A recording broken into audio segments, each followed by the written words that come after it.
अस्सलामुअलैकुम, आप देख रहे हैं प्रोग्राम न्यूज़ वन स्पेशल। मैं हूं आपके साथ शुमाइला अरशद। नाज़रीन, इलेक्शन कमीशन मैदान अमल में है। मुअत्तल शुदा इंतखाबी अमले की तरबियत का दोबारा आगाज़ हो चुका है। सरकारी अफसरान की छुट्टियों पर पाबंदी आयद कर दी गई है। आरओज़ की तरबियत 18 और DROज़ की तरबियत 19 दिसंबर तक मुकम्मल हो जाएगी। इलेक्शन कमीशन के सीनियर अफसरान से ये ट्रेनिंग दे रहे हैं। दूसरी जानिब अगर सियासी जमातों की बात की जाए तो सियासी जमातों ने भी इंतखाबी शेड्यूल का ऐलान होने के बाद अपनी सियासी सरगर्मियों को बढ़ा दिया है, तेज कर दिया है। हर सियासी जमात की जानिब से बुलंद बांग दावे किए जा रहे हैं। वोटर्स को अपनी जानिब राग़िब करने के लिए मुख्तलिफ हरबे आजमाए जा रहे हैं, बड़े बड़े वादे किए जा रहे हैं। और साथ ही साथ अगर हम बात करें जो सियासी जोड़ तोड़ चल रहा है उसमें भी तेज़ी आ गई है। आसिफ अली जरदारी की जानिब से ये हिदायत की गई है कि इलेक्शन में PTI से कोई इंतखाबी इत्तेहाद नहीं होगा। साथ ही साथ अगर हम बात करें तो गवर्नर KP से उनकी गैर रस्मी मुलाकात भी हुई। पीपल्स पार्टी को अगर हम देखें तो वो KP में, बलूचिस्तान में, इसके अलावा पंजाब में भी अपने कदम जमाने की कोशिश कर रही है। वहाँ भी मेल मुलाकातें चल रही हैं। दूसरी जानिब साबिक गवर्नर पंजाब लतीफ़ खोसा धरती माँ की खिदमत के जज्बे से सरशार होकर PTI में शामिल हो गए हैं। बाकायदा इसका उनकी जानिब से ऐलान कर दिया गया है। उन्होंने कहा है कि अब वो बानी PTI की ख्वाहिश पर तहरीक इंसाफ में शामिल हो रहे हैं। नफरतों की सियासत को ख़त्म करने का उनकी जानिब से दावा किया गया है और इस उम्मीद का इजहार किया गया है कि वो पाकिस्तान तहरीक इंसाफ को आगे लेकर जाएंगे। तो लतीफ़ खोसा की PTI में शमूलियत PTI के लिए कितनी बड़ी तब्दीली साबित होगी और क्या वो दीगर रहनुमाओं की मौजूदगी में अपनी जगह बना सकेंगे। इसके अलावा सिंध में जो नून लीग इत्तेहाद बना चुकी है सियासी जमातों से, वो नून लीग को फ़ायदा देगा या जो सियासी जमातें जिनसे नून लीग का इत्तेहाद हुआ है वो उनके लिए फ़ायदा मंद होगा। ये सियासी जोड़ तोड़ एक दूसरे को क्या फ़ायदा पहुँचा सकता है, इस पर आज के प्रोग्राम में बात होगी। साथ ही साथ मुल्क में जारी दहशत गर्दी की एक नई लहर है जो हमने देखा कि सर उठा रही है। ख़ास तौर पर अफगान हुकूमत से बारहा एहतजाज के बावजूद दहशत गर्दों की कार्रवाइयाँ रुकने में नहीं आ रही हैं। और ख़ास तौर पर नोटिस करने की बात यह है कि अभी हालिया दिनों में जो पाकिस्तान में मुख्तलिफ दहशत गर्दों की कार्रवाइयाँ हुई हैं उनमें जो असलहा इस्तेमाल हुआ है वो अफ़गानिस्तान से स्मगल किया गया और वो अमरीकी साख्त का असलहा है जो कि पाकिस्तान में दहशत गर्दी की कार्रवाइयों में इस्तेमाल किया जा रहा है। पाकिस्तानी हुकूमत की जानिब से अफ़गान हुकूमत से बारहा इस मामले पर लेकर एहतजाज भी किया गया, लेकिन अफ़गान हुकूमत की जानिब से जिस तरह से पाकिस्तान का साथ देना चाहिए वो दिया नहीं जा रहा है। तो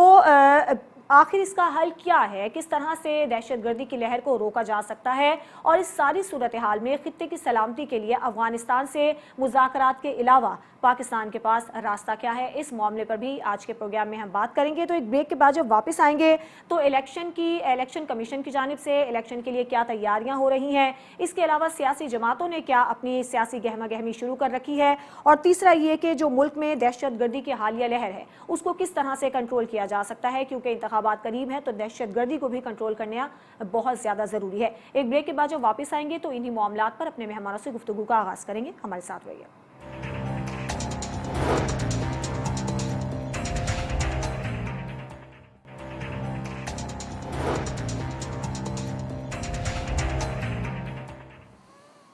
वेलकम बैक। 8 फरवरी 2024 को मुल्क में आम इंतखाबात का ऐलान हो चुका है। इंतखाबी शेड्यूल जारी किया जा चुका है। इलेक्शन कमीशन की जानिब से भरपूर तैयारियां की जा रही हैं और अब इस बात में कोई अभाम नहीं है कि 8 फरवरी 2024 को इंशाअल्लाह मुल्क में आम इंतखाबात होने जा रहे हैं। तो सियासी जमातों की क्या तरजीहात हैं और इलेक्शन कमीशन किस तरह से अपनी जारी तैयारियाँ रखे हुए हैं, इस पर हम बात करेंगे। हमारे साथ आज प्रोग्राम में शामिल हैं फिरदौस शमीम नकवी साहब, PTI के रहनुमा हैं, सर आपका बहुत शुक्रिया। इसके अलावा उज़्मा कारदार साहिबा मुस्लिम लीग नून की रहनुमा हमारे साथ मौजूद हैं और रेहान हाशमी MQM पाकिस्तान के रहनुमा हमारे साथ मौजूद हैं। मैं आप तीनों मेहमानों का बहुत शुक्रिया अदा करना चाहूँगी। सबसे पहले उज़्मा कारदार साहिबा, अब तो बाकायदा ऐलान हो चुका है कि इलेक्शन 8 फरवरी को ही होने वाले हैं, तो मुस्लिम लीग नून ने आइंदा इलेक्शन में क्या तैयारियां कर रखी हैं, क्या उसका नज़रिया है, क्या बयानिया है और किस बुनियाद पर आप अब उम्मीदवारों के इंटरव्यूज़ कर रहे हैं? जी शुमाइला, बहुत शुक्रिया आपने मुझे इनवाइट किया अपने प्रोग्राम में। सबसे पहले तो मैं पूरी कौम को आपकी तफस्सुस से मुबारकबाद देना चाहूँगी کیونکہ جو ابہام پیدا کیا جا رہا تھا اور جو سیبوٹاج کرنے کی کوشش کی جا رہی تھی الیکشن کو، وہ الحمدللہ سپریم کورٹ میں جو فیصلہ آیا ہے اس کے بعد تمام چیزیں جو ہیں وہ کلیئر ہو گئی ہیں، اور اب ہم ایک سیاسی استحکام کی طرف بڑھ رہے ہیں انشاءاللہ۔ آپ نے مسلم لیگ نون کی تیاری کے متعلق مجھ سے پوچھا۔ دیکھیں، مسلم لیگ نون کی جو تیاری ہے وہ تو 21 اکتوبر سے شروع ہو چکی ہے۔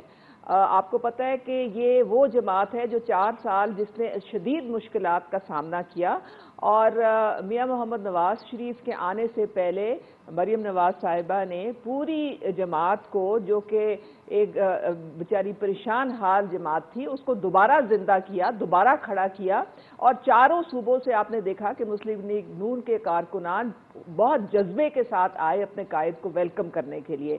اس کے بعد سے پھر ہمارا سلسلہ جو ہے، ہماری کینڈیڈیٹس نے تقریباً 40,000 نے اپلائی کیا پی ایم ایل این کے ٹکٹس کے لیے، کیونکہ سب کو پتہ ہے، سب کو نظر آ رہا ہے کہ جو پی ایم ایل این کے ساتھ جڑے گا وہ جیتے گا، کیونکہ اس وقت پی ایم ایل این سب سے بڑی نیشنل پارٹی ہے، سب سے منظم نیشنل پارٹی ہے۔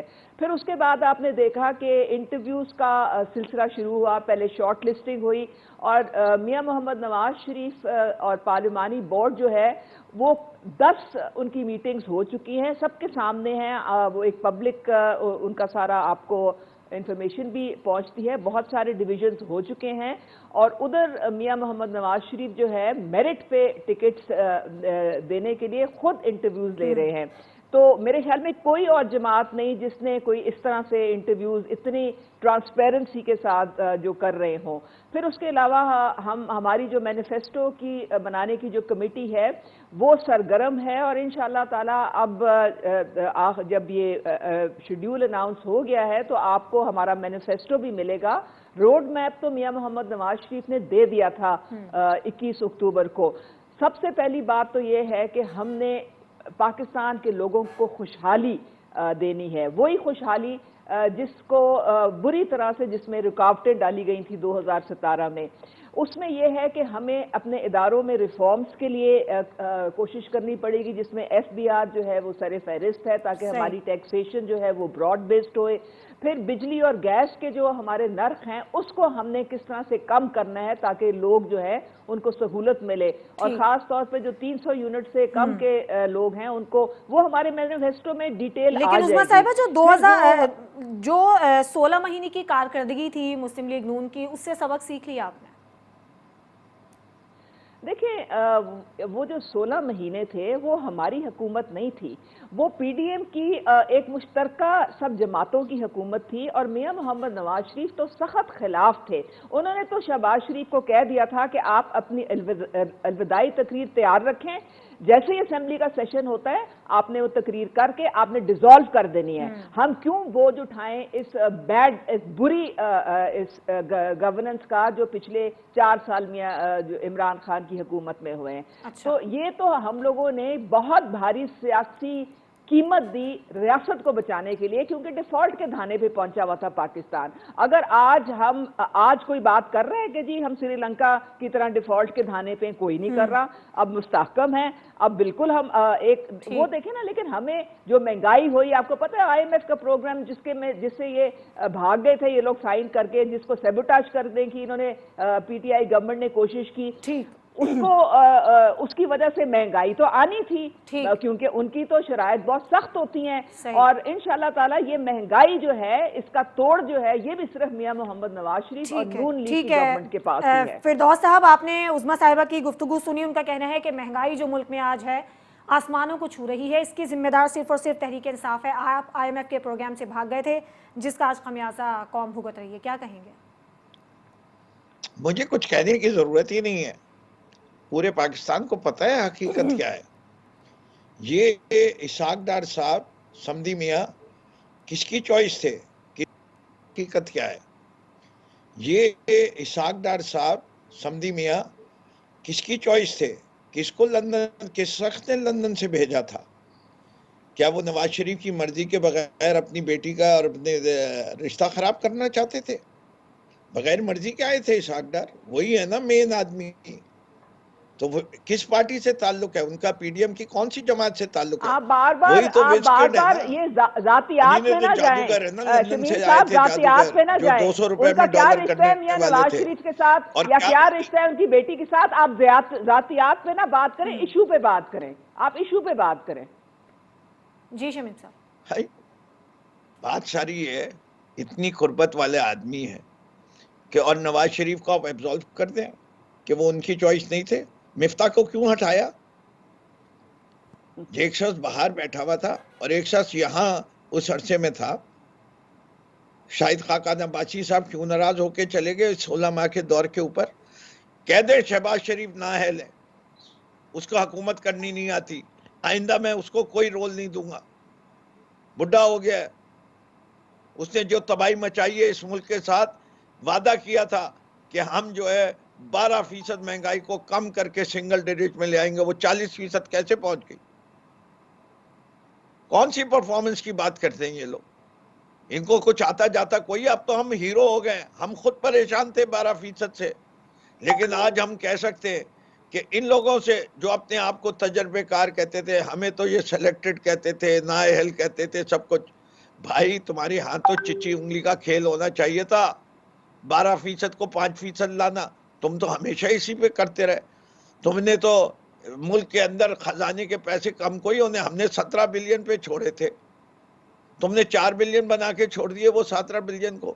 ہم نے گروتھ ریٹ 6% پہ چھوڑی تھی، تم نے اس کو اور بڑھانے کے بجائے نیگیٹو 0.37 پہ آ گئے. اور یہ کہتے ہیں کہ یہ ہماری حکومت نہیں تھی، یہ پی ڈی ایم کی تھی. ارے پی ڈی ایم میں کون کون سی وزارتیں جو تھیں جو آپ کے پاس نہیں تھیں، جو بہت ضروری تھیں؟ ایک وہ وزارت کا پرفارمنس بتا دیں جو کہ پی ایم ایل این کی تھی. دیکھیں ہمیں کچھ نہیں کہنا، اب تو ہمیں ماضی کا ان کی بات ہی نہیں کرنی. یہ معافی لے لی انہی نے سب کورٹوں سے. انہی نے یہ پاکستان سے سینسر ہوتے تو سب سے پہلا کام یہ کرتے تھے، جس دن نو کانفیڈنس موو ہوا، میاں نواز شریف کی اتنی پاور ہے، اگلے دن کہتے ریزائن کر کے الیکشن کی ڈیٹ دے دو. یا یہ مان لیں کہ شہباز شریف میاں نواز شریف کی سنتا نہیں ہے. دو میں سے ایک بات مان لیں. صحیح. بات حقیقت کچھ اور ہے.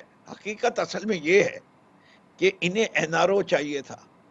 جب تک وہ این آر او اور اکاؤنٹیبلٹی کے لا کو تبدیل نہیں کر سکتے تھے، اس وقت تک انہیں نے الیکشن نہیں کرانا تھا.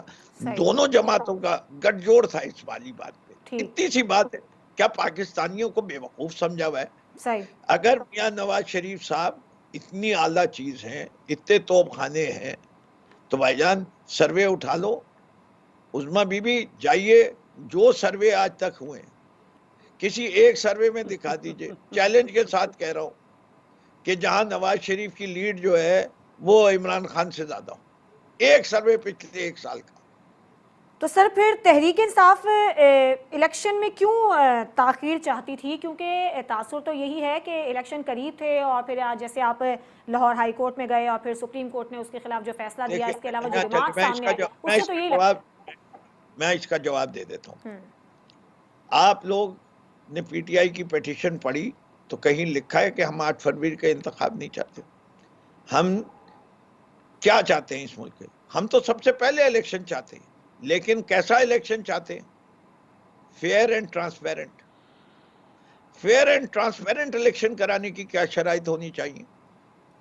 اگر آپ کو یہ لگ رہا ہو پورے ماحول میں کہ election commission of Pakistan is a biased organisation, اس نے ابھی تک جو کچھ کیا ہے وہ جن لوگوں کی بھی ہدایت پہ کر رہا ہے، اس کا پاکستان کے آئین سے کوئی تعلق نہیں ہے.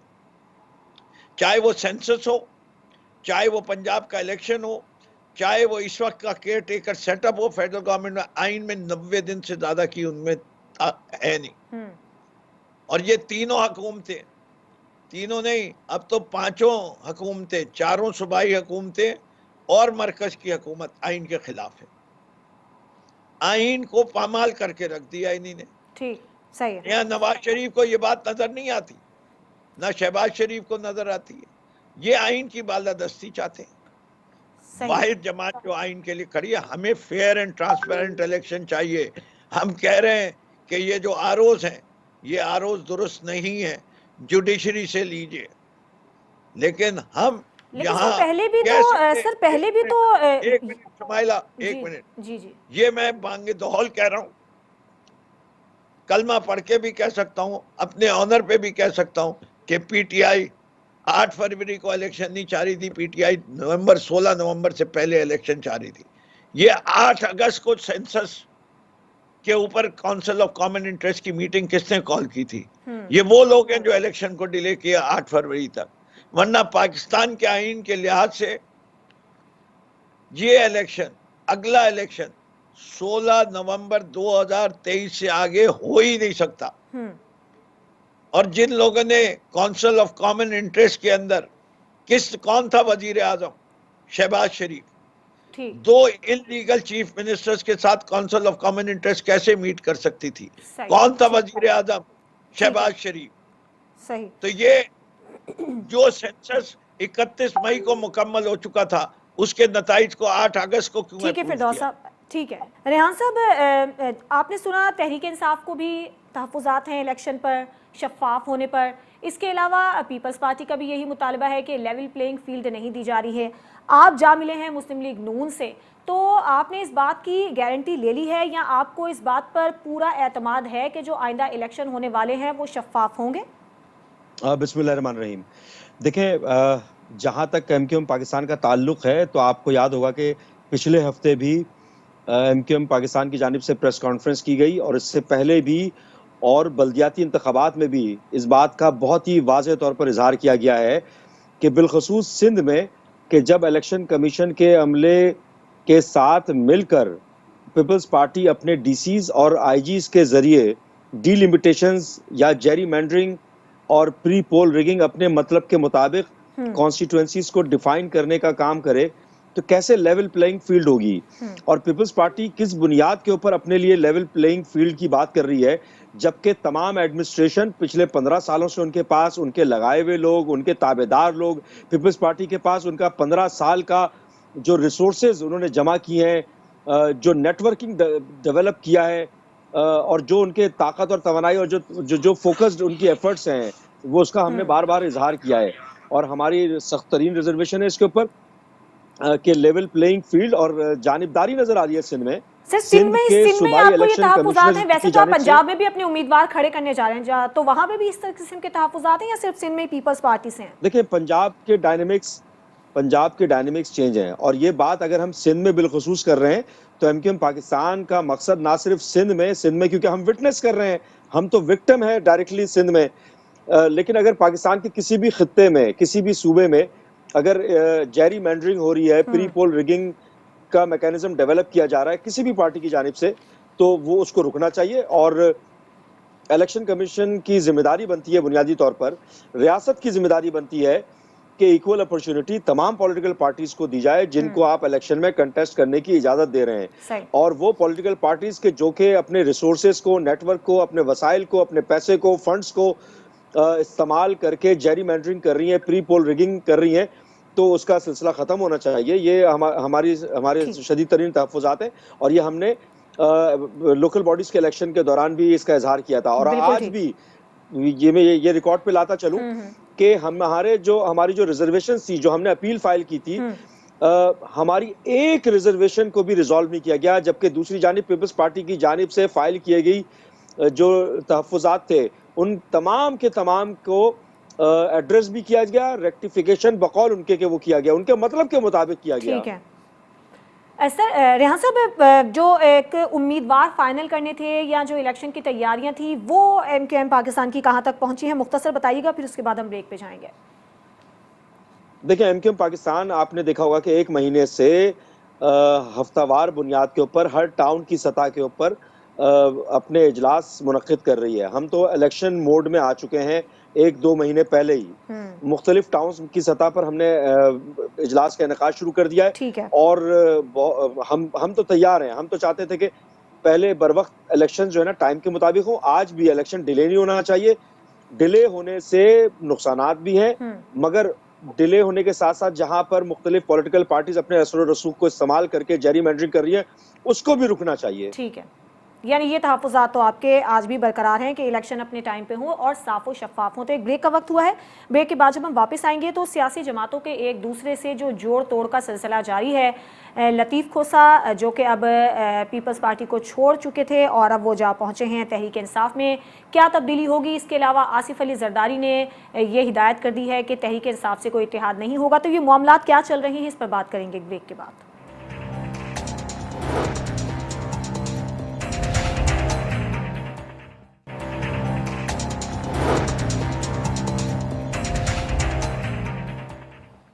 Welcome back. इलेक्शन की तैयारियां भरपूर तरीके से जारी हैं और सियासी जमातों ने एक दूसरे से जोड़ तोड़ का सिलसिला भी जारी रखा हुआ है। सीट एडजस्टमेंट भी की जा रही है। कौन सा इत्तेहाद किसको कितना फ़ायदा देगा? उज़्मा कारदार साहिबा, पहले तो हमने ये देख रहे थे कि नून लीग और इस्तेहकाम पाकिस्तान पार्टी करीब आ गए थे, मुलाकातें भी हो गई थी, सीट एडजस्टमेंट के हवाले से भी कुछ मामला तय पा गए थे, लेकिन अभी हम सूरत हाल कुछ ये देख रहे हैं कि कुछ दूरियाँ या कुछ इख्तलाफात हैं। तो ऐसी कुछ खबरें हैं क्या? शुमाइला, मैं आपका जो सवाल है उसका जवाब देती हूँ। ज़रा शमीम साहब से ज़रा थोड़ी जो इन्होंने बातें की हैं, इनको मेरे ख्याल में थोड़ा रियलिटी चेक देना पड़ेगा। यही वो तौर तरीके हैं जिसकी वजह से आज आपको पीटीआई का वजूद ही कहीं पे नज़र नहीं आता है। ये जो इन्होंने एक वतीरा बनाया हुआ है कि हर इदारे को ये टारगेट करते हैं, हर इदारे पे ये चढ़ दौड़ते हैं। इलेक्शन कमीशन को ये जब अपने मतलब का कोई फैसला होता है तो उस वक्त तो बड़े कसीदे पढ़ते हैं, वाह होती है, अपने खिलाफ कोई फैसला आता है तो बर्रे भेजना शुरू कर देते हैं। और इनके जो हालात थे 3.5 साल में, वो मैंने भी जो देखे हैं, कितने इन्होंने पांच इन्होंने फाइनेंस मिनिस्टर चेंज किए थे और इमरान खान कहते थे मेरे पास 200 लोगों की टीम है, मैं आऊंगा और यूं पाकिस्तान जो है वो नया पाकिस्तान बन जाएगा। 7 इन्होंने एफबीआर के चेयरमैन बदले हैं। डार साहब की ये बातें करते हैं। 2017 में हमारी जो वर्ल्ड इकोनॉमीज में पाकिस्तान की इकोनॉमी 24 नंबर पे थी और वो डार साहब उस वक्त फाइनेंस मिनिस्टर थे। आज जो है हमारी इकोनॉमी 47 नंबर पे है। इन्होंने मुल्क में जितना कर्जा लिया पिछले 70 साल में उतना नहीं लिया जिन्होंने इन्होंने 3.5 साल में लिया। इन्होंने जितने वादे किए थे एक वादा कौम से पूरा नहीं किया। आइन तो इनको पता ही नहीं कि किस चिड़िया का नाम है। सबसे पहले इन्होंने नेशनल असेंबली इनसे पूछे क्यों डिसॉल्व की, सुप्रीम कोर्ट को उसको बहाल करना पड़ा। हर गैर आईनी काम जो है वो किया गया। केपी और पंजाब की असेंबलियां, किसने कहा था आपको कि गैर आईनी गैर कानूनी तौर पे आप डिसॉल्व करें? क्यों होते 90 दिन में वो इलेक्शन, जबकि वो आइन के खिलाफ आपने बात की थी? क्यों जाती नेशनल असेंबली अपना टाइम पूरे किए बगैर? आपकी मंशा से नेशनल असेंबली ने जाना था। नेशनल असेंबली ने जाना था 5 साल की मुद्दत पूरी करने के बाद। तो आप मेहरबानी करें, ये जो आपने पेट्रोल बम और कभी पुलिस वालों के सर फाड़े, कभी उनकी गाड़ियों को आग लगाई, कभी आप जीएचक्यू पे चढ़ दौड़े, कभी आप एयर बेसिस पे चढ़ दौड़े, इसीलिए आप फिरदौस साहब जहन में रखिएगा, सब सवालों का जवाब आपसे लूंगी मैं। इसलिए ये जो आप अपनी किस्से कहानी है ना, अब आप ये घर रखें। आप शमीम नकवी साहब जो है बेचारे शरीफ आदमी है, लेकिन ये भी डंडा लहराते 9 मई को बाहर निकले हुए थे। इमरान खान ने सारे अपनी पार्टी का बेड़ा गर्क किया, सबको पटरी से उतार दिया, सबको गुमराह कर दिया, इदारों के खिलाफ उकसा के। पहले एक जमाने में ये थी सियासी पार्टी, लेकिन जो हशर किया है वो आपके सामने है सारा। उज़्मा साहिबा, आप जवाब की तरफ आ जाएं। काफी अच्छा, मैं आपको थोड़ा सा जवाब दे देती हूँ। आपने कहा था कि ये जो सीट एडजस्टमेंट्स की जो बात है, अभी हमें लिस्ट आईपीपी से एक आई है। अच्छा, हमारी लीडरशिप जो है पहले अपने जो कैंडिडेट्स हैं उनको इंटरव्यू कर रहे हैं, उनकी शॉर्ट लिस्टिंग हो रही है, फिर उसके बाद देखा जाएगा कि हमारे पास गुंजाइश कहाँ है। हमारी तो एक हल्के में से 10-10 लोगों ने अप्लाई किया हुआ है, हम कहाँ से उनको एडजस्ट करेंगे अगर हमने सीट्स बाकियों को भी। बहरहाल जहाँ पे भी देखेंगे हमने देखना है कि मजबूत कैंडिडेट कहाँ पे हो, और वो होता है। फॉर एग्जांपल केपी में और बलूचिस्तान में हम मौलाना साहब के साथ इत्तेहाद करेंगे, और अगर उनका कैंडिडेट मजबूत है तो हम अपना वजन भी उसके साथ डालेंगे। इसी तरह आप ज्वाइनिंग्स आपने देखी बलूचिस्तान में भी हुई हैं, तो ये सिलसिला चलता रहता है। जमहूरियत का और सिंध में भी नून लीग मुतहरिक होने की कोशिशें कर रही है, यहाँ से क्या उम्मीद है आपको? بالکل بالکل آپ کو پتہ ہے کہ ایم کیو ایم کے ساتھ ہماری انڈرسٹینڈنگ ہے. ان کا وفد آیا تھا لاہور میں, میاں محمد نواز شریف سے ساری لیڈرشپ سے ملاقات ہوئی, پھر ہمارا وفد کراچی گیا, ان سے بات چیت ہوئی.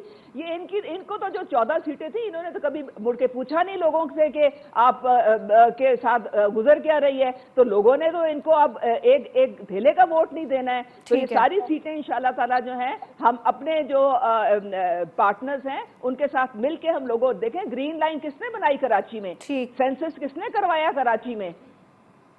ٹھیک ہے فردوس صاحب, پہلے تو آپ عظمیٰ صاحبہ کے جو سوالات تھے یا جو اعتراضات ان کی جانب سے کیے گئے اس کا جواب دے دیجئے.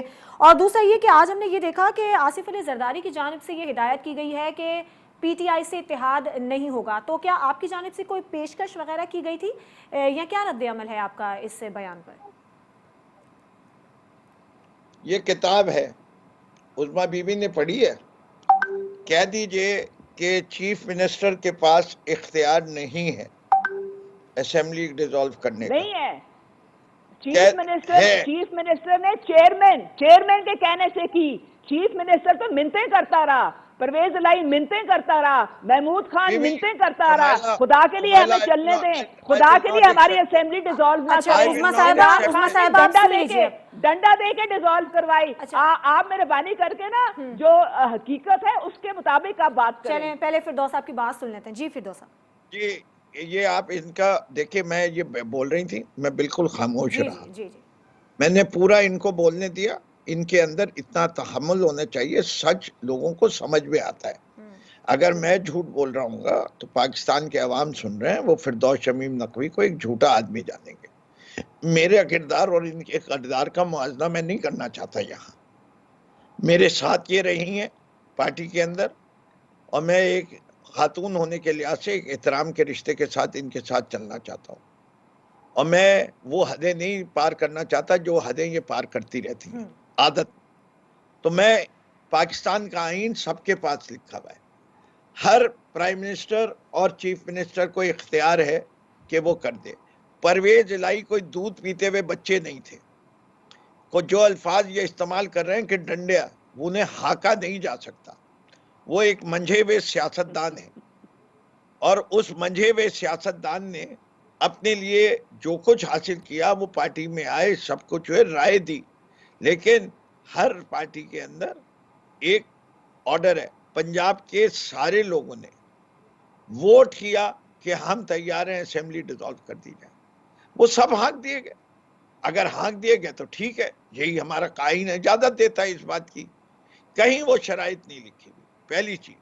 دوسری چیز یہ دکھا دیں آئین کے اندر کہ کیئر ٹیکر سیٹ اپ 90 دن کے بعد بھی حکومت کر سکتا ہے. دکھائیں مجھے. اگر میں غیر آئینی بات کر رہا ہوں تو ان کو آئین کی الف بے نہیں آتی, صرف تقریر کرنی آتی ہے. پڑھے لکھ لیں, دلائل کے ساتھ کریں. یہ زیادہ بات کریں گے میں ایک ایک شک نکال کے دکھا دوں گا اس آئین سے, جو باتیں میں نے کہی اس کے سپورٹ میں. 224 242 سارے آرٹیکلز ہیں جن کو دیکھا جا سکتا ہے. صدر کا 248 کہ کس کو اختیار ہے. کیا قانون اس آئین سے زیادہ امپورٹنٹ ہو گیا؟ کیا لا منسٹری نے نہیں دیا یہ اوپینین؟ تو چھوڑیے. کیا سینسس کے بارے میں جو میں آئین کا کہہ رہا ہوں کہ کونسل آف کامن انٹرسٹ کی کانسٹیٹیوشن میں دکھا دیں کیئر ٹیکر سیٹ اپ کے چیف منسٹرز کو کون کون سے فیصلے کر سکتے ہیں, دکھائیں. کیا یہ فیصلہ کر سکتے ہیں سینسس کو اپروو کرنا؟ آئین کی دھجیاں اڑا دی گئی ہیں. میں ایک نہیں ہزاروں مسالے دے سکتا ہوں. اب آئیے آصف زرداری صاحب کے بات. دیکھیے پی ٹی آئی بڑے واضح طریقے سے ہے, ہم ہر جماعت سے تعاون کرنے کے لیے تیار تھے ارلی الیکشن ڈیٹ کے لیے. ہم ہر جماعت سے تعاون کرنے کے لیے تیار ہیں فیئر, فری اینڈ ٹرانسپیرنٹ. لیکن سر جب آپ اقتدار میں تھے تب تو تیار نہیں تھے نا. نہیں, سنگل پوائنٹ ایجنڈا ہے. ہم جس وجہ سے نہیں تھے وہ چارٹر آف ڈیموکریسی جو اور چارٹر آف اکانومی جس کی بات شہباز شریف کرتے ہیں, وہ ہم سے چاہ رہے تھے کہ ڈسکشن کرے. 16 میں لے کے کیوں نہیں آئے؟ اگر ان کے پاس کچھ تھا. یہ صرف ڈھکوسلے ہیں. ٹھیک, ڈھکوسلا لفظ جو ہے وہ شاید سمجھ میں نہیں آئے پنجاب کے باسیوں کو. لیکن ڈھکوسلا اس کو کہتے ہیں جو صرف دھاتی کے دانت दिखाने के और खाने के और होते। ठीक है, तो सही ये है। छोड़ दीजिए कि ये गुफ्तगू, जहां ठीक तक है। आसिफ अली जरदारी है, हम जी जी, एक चीज जानते हैं, हमारा हमेशा से रहा है, आज भी ये स्टैंड है। ठीक है। पाकिस्तान की ज़बू हाली में अगर पीटीआई का कोई हिस्सा है जिसमें हमने क्लाइमेट चेंज में दुनिया का माना हुआ प्रोग्राम बिलियन ट्री सुनामी किया, ठीक है हमने जी, फिरदौस साहब। पाकिस्तान को टूरिज्म की डेस्टिनेशन नंबर 1 बनाया, ठीक। 2 साल मुसलसल किया, हमारा एहसास का प्रोग्राम कोविड के दौरान सारी दुनिया ने सराहा। सही। हम जिस तरह कोविड को डील किया, वो हमारे पास जो अचीवमेंट है वो है। बाकी फैसला रेहान साहब, एमक्यूएम ने नून लीग से अब क्या तवक्कुआत लगा रखी हैं और इत्तेहाद की कामयाबी का चांस कितना है? देखें, एमक्यूएम के पास जो अपने मुतालबात, जो कई दिहाइयों से जिन मुतालबात की बुनियाद पर मुख्तलिफ हुकूमतों की हुकूमत साजी में आदादी अक्सरियत अपनी पेश करके उन मुतालबात की तकमील के लिए खड़े होते हैं, जिसमें 2013 से पहले पीपल्स पार्टी और उसके बाद हमारा अपोजिशन में बैठ जाना, फिर 2013 के इलेक्शन में मुस्लिम लीग जब हुकूमत में थी तो हम अपोजिशन में बैठे हुए थे, फिर पीटीआई के साथ जो इत्तेहाद हुआ वो वही मुतालबात वही थे। उसके बाद जो पीडीएम आई और पीडीएम के साथ जो पीपल्स पार्टी और मुस्लिम लीग नून ने जो दस्तखत किए, वो तमाम वही मुतालबात, वही जद्दोजहद के जो दिहाइयों से करते रहे हैं हम, वही मुतालबात है। और आज भी मुस्लिम लीग नून के साथ जो एक कंसेंसस डेवलप हुआ है, उन्होंने इस बात की हामी भरी है कि वो तमाम लॉन्ग अवेटेड हमारे मुतालबात जो जिसके ऊपर खास तौर पे पीपल्स पार्टी ने हामी ना तो भरी, ना तो का इंदिया दिया कि वो इसकी तरफ इंक्लाइनेशन रखते हैं। तो लेट्स सी कि आगे आने वाले दिनों में लेकिन एक बात ज़रूर है कि गुज़िश्ता 15 महीने में जो पीडीएम की अप्रॉक्सीमेटली हुकूमत रही, उसमें वो हमारा एक देरीना मुतालबा गो के वो मुकम्मल तौर पे पाया तकमील तक नहीं पहुंचा। 1,35,30,00,000 की आबादी जो कि सेंसस के बाद डिक्लेयर हुई थी, वो तकरीबन 75 लाख के करीब बढ़ गई। वो हमारे ही मुतालबे पे, जिस पे हमारी नाराजगी का इजहार भी हुआ मुस्लिम लीग नून के साथ, और उसके बाद आखिरकार वो जब दोबारा मरदमशुमारी हुई तो मिसिंग पर्सन्स जो थे वो बाजियाब हुए। ठीक है। गो कि हमारा आज भी इस पे तहफ़्फ़ुज़ है कि जनाब आबादी कम से कम 1.5 करोड़ के करीब होनी चाहिए, लेकिन आगे आने वाले दिनों में हम पुरुमीद है कि और ये देखें, ये मुतालबात पीपल्स पार्टी क्यों नहीं कह देती, एक दफ़ा हामी भर के कहे कि जनाब जी चंद मुतालबात ही सही कि अर्बन सिंध में हम यूनिवर्सिटीज़ का क़याम अमल में लेकर आएंगे, प्रोविंशियल फाइनेंस कमीशन जो तकरीबन 10 साल से कराची के पैसे और अर्बन सिंध के पैसे रुके हुए हैं, हम देना शुरू कर देंगे, या लोकल बॉडीज को डेवोल्यूशन ऑफ पावर की तरफ जाएंगे, आर्टिकल 140A का इतलाक करेंगे, कोटा सिस्टम खत्म करेंगे, इक्वल अपॉर्चुनिटी देंगे अर्बन और रूरल जो क्लास है। लेकिन अनफॉर्चुनेटली किसी उस जानिब से कोई एक स्टेटमेंट उनके किसी लीडरशिप की जानिब से नहीं आ रहा। करते रहे हैं पीपल्स पार्टी से जब इक्तदार में थे आप, ये मुतालबा भी करते रहे हैं, लिखत में भी लाते रहे हैं, दस्तखत भी होते रहे हैं, बैठते भी रहे, लेकिन क्योंकि 18वीं तरमीम के बाद ज्यादातर मामला सूबे की डोमेन में आते हैं, वफाक की डोमेन में इतने मामला नहीं आते। लेकिन अब क्योंकि आर्मी तरामीम के बगैर ये मामला, चाहे वो कराची का हो, चाहे वो केपीके के किसी शहर का हो, या लाड़काना का हो, या किसी पंजाब के किसी शहर का हो, तो वो आईनी तरामीम में हमारी नज़र में एक सोल्यूशन है कि जिसकी वजह से हम एम्पावरमेंट फॉर ऑल कर सकते हैं। हम निचली सतह तक इख्तियारात की मुंतकली, और प्रोविंशियल फाइनेंस कमीशन अगर कोई सूबा रोकता है, क्योंकि सिंध ने रोके हुए हैं, अर्बन सिंध के जो मुख्तलिफ शहर हैं, तो कहीं और जो है उसको मशरूत कर दिया जाए कि प्रोविंशियल फाइनेंस कमीशन जो है वो मशरूत होगा एनएफसी के साथ। तो ये इस तरह के मैकेनिज्म है, लेकिन उसके ऊपर डिलाइबरेशन होगी, आज़ादी अक्सरियत, 2/3 अक्सरियत, और आईनी तरामीम के जरिए ही हो सकता है वो। तो लेट्स सी, हम पुरुमीद हैं कि इन्होंने हामी तो भरी है और आगे आने वाले दिनों में मुल्क की सतह के ऊपर बेहतरी नजर आनी चाहिए। बिल्कुल, उम्मीद पे दुनिया कायम है। एक ब्रेक का वक्त हुआ है, ब्रेक के बाद जब हम वापस आएंगे तो मुल्क में जारी हालिया दहशतगर्दी की लहर के पीछे वजूहात क्या हैं और ख़ास तौर पर पड़ोसी मुल्क अफगानिस्तान का इसमें कितना अहम किरदार है, इस पर बात करेंगे एक ब्रेक के बाद।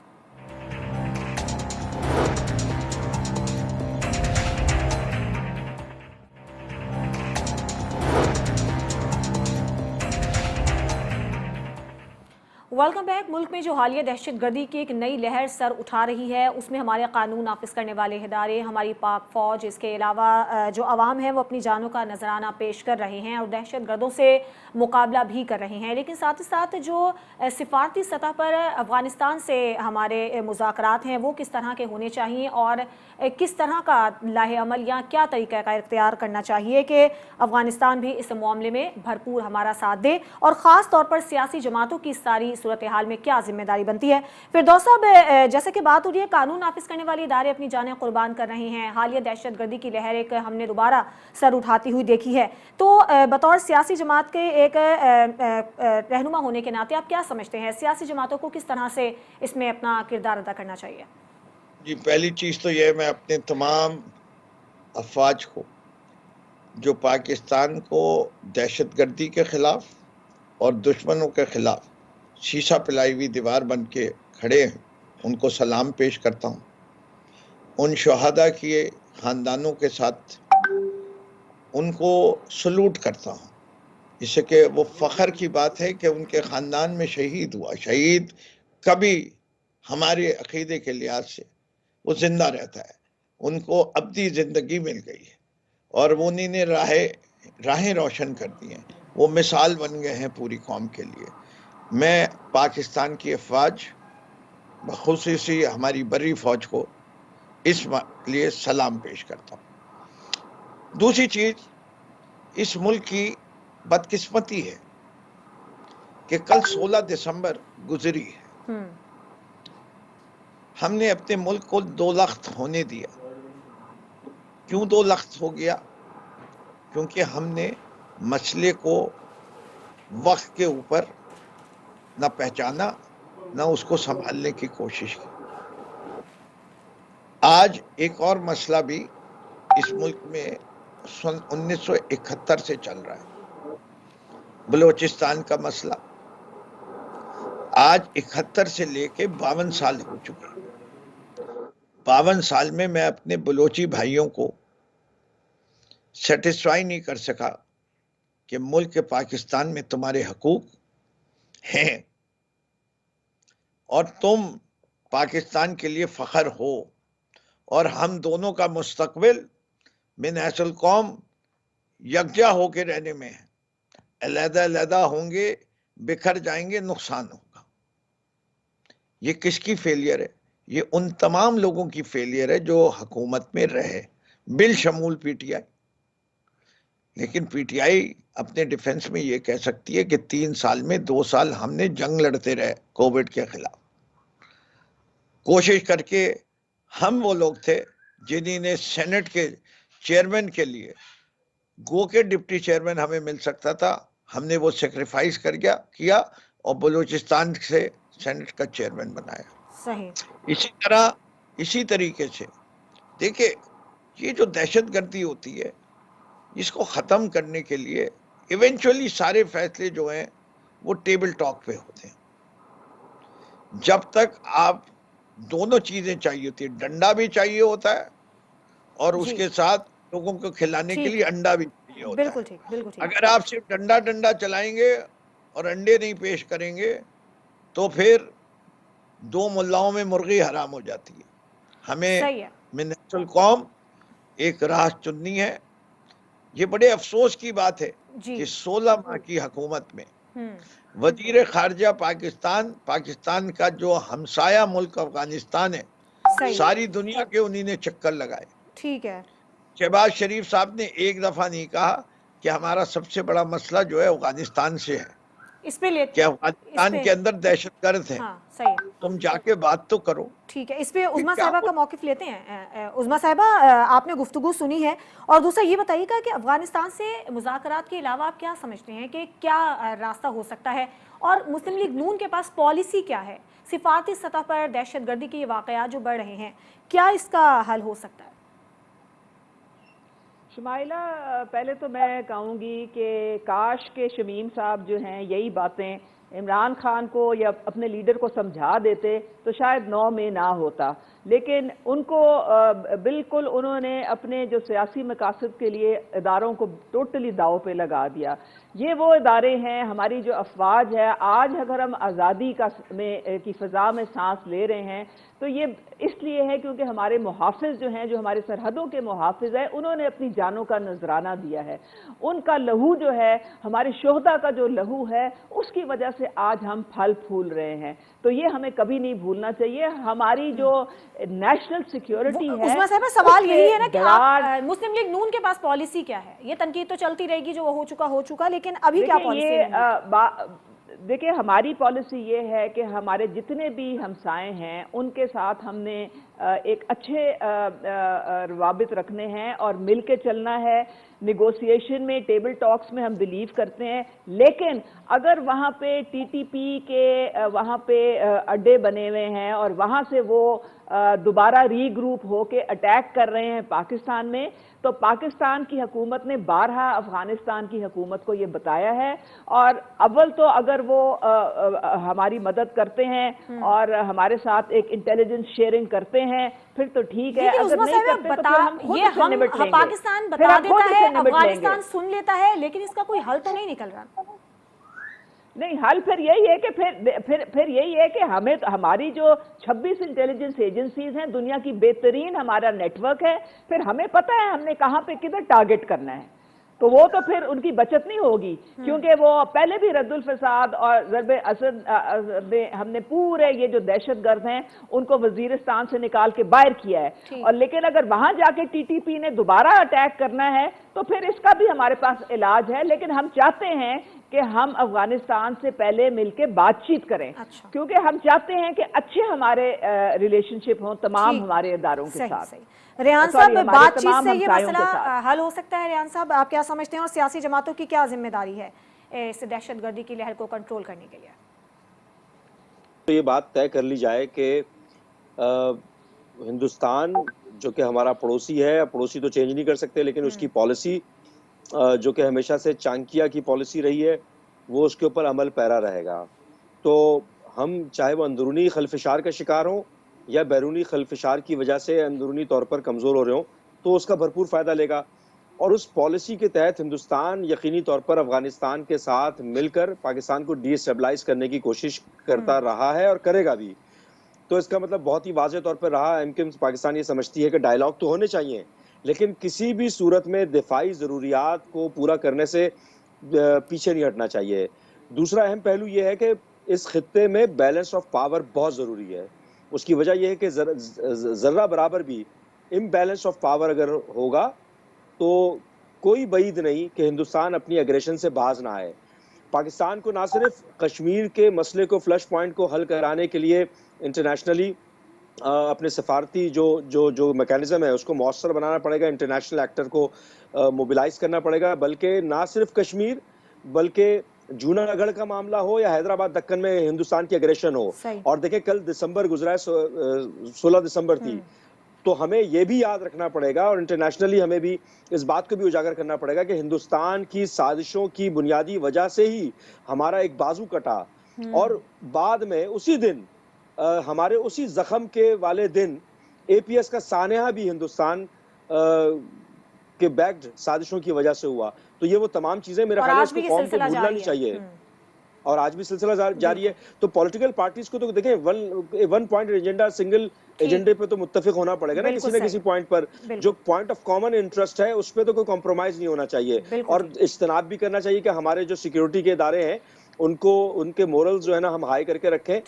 ہمارے اختلافات ہوں گے، ہم سے زیادہ اختلافات شاید ہی کسی کے ہوں، لیکن باوجود ان تمام چیزوں کے کچھ نیشنل سیکیورٹی پہ ہمیں کمپرومائز نہیں کرنا چاہیے۔ بالکل ٹھیک ہے، بہت شکریہ، میں آپ تینوں مہمانوں کا بہت شکریہ ادا کروں گی۔ فردوس شمیم نقوی صاحب آپ کا بہت شکریہ، عظمیٰ کاردار اور ریحان ہاشمی صاحب آپ ہمارے ساتھ پروگرام میں شامل تھے۔ اور سفارتی معاشی استحکام کے لیے سب سے زیادہ ضروری ہے سیاسی استحکام، اور یہی سیاسی جماعتوں کی سب سے بڑی ذمہ داری ہے۔ آج کے پروگرام سے اجازت دیجیے، اللہ حافظ۔